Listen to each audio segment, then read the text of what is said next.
આપ જોઈ રહ્યા છો Pujara news network. Gir Somnath breaking news સમાચાર.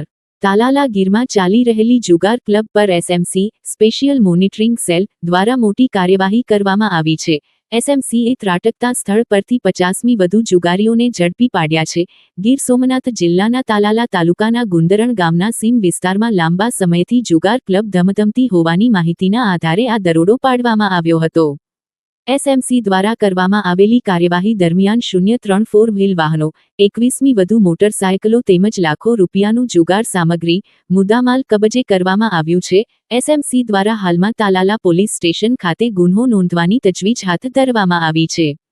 આ સમગ્ર ઘટનાને લઈને તાલાલા પોલીસની કામગીરી સામે ગંભીર સવાલો ઉઠી રહ્યા છે, કારણ કે સ્થાનિક પોલીસની જાણ હોવા છતાં કોઈ કાર્યવાહી ન થતાં હવે એસએમસી દ્વારા સપાટો બોલાવવામાં આવ્યો હોવાનું ચર્ચાઈ રહ્યું છે. સ્થાનિક પોલીસ ઊગતી રહી અને એસએમસીએ સીધી કાર્યવાહી કરતા વિસ્તારમાં ખળભળાટ મચી ગયો છે. એસએમસીના દરોડાના પગલે જુગારીયાઓમાં ફફડાટનો માહોલ જોવા મળ્યો. રિપોર્ટર ફારૂક બિલખિયા, અમરેલી.